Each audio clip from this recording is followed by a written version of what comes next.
तोहर याद बहरिया रे नया साल आइल डार्लिंग याद तोहर यावे लुलिया के दीदी आजा पिकनिक मनावे ये लुलिया के दीदी आजा पिकनिक मनावे ये लुलिया के दीदी आजा नया साल आइल तोहर याद बहरिया रे ये लुलिया के दीदी आजा पिकनिक मनावे ये चिंटुआ के दीदी आजा पिकनिक मनावे ये टुलुआ के दीदी आजा।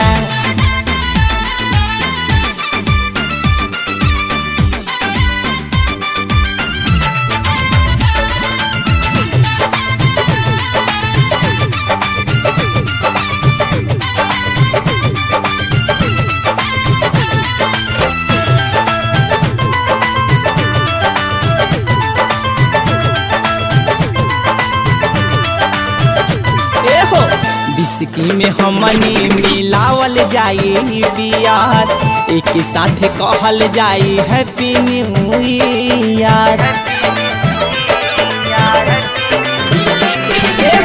जाम पी के जानू कइल जाई मुठ भरे सहो पेन्ही के तू अइहा हमर दिहल हौ डरे सहो उठवा के लाली तोहर बड़ी रे सतावे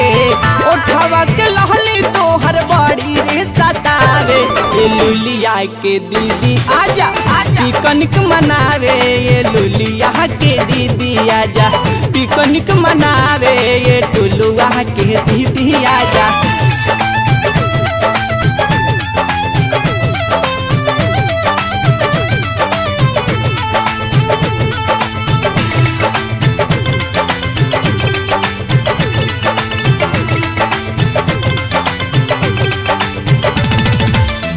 अखिया के कजराना सुते देला रात में फुलावा गुलाब के धाराई देव हाथ में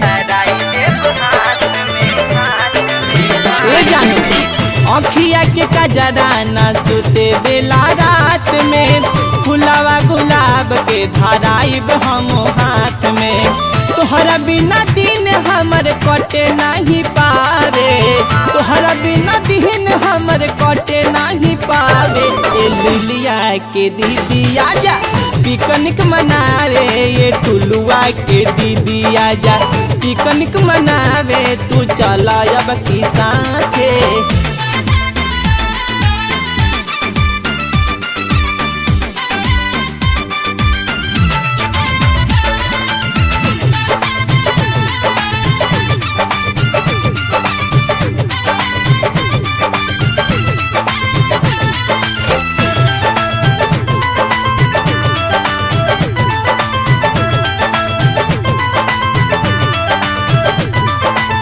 यादव विशाल के तो बारो जिंदगानी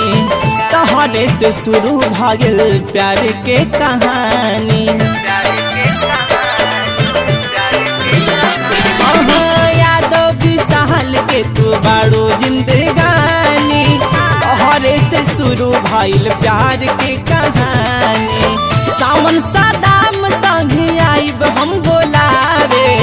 दीपक मुन्ना के संगे आइब हम बोलावे ये लुलिया के दीदी आजा पिकनिक मनावे ये टुलुआ के दीदी आजा पिकनिक मनावे ये लुलिया के दीदी आजा। अरे आ जाइए जानू।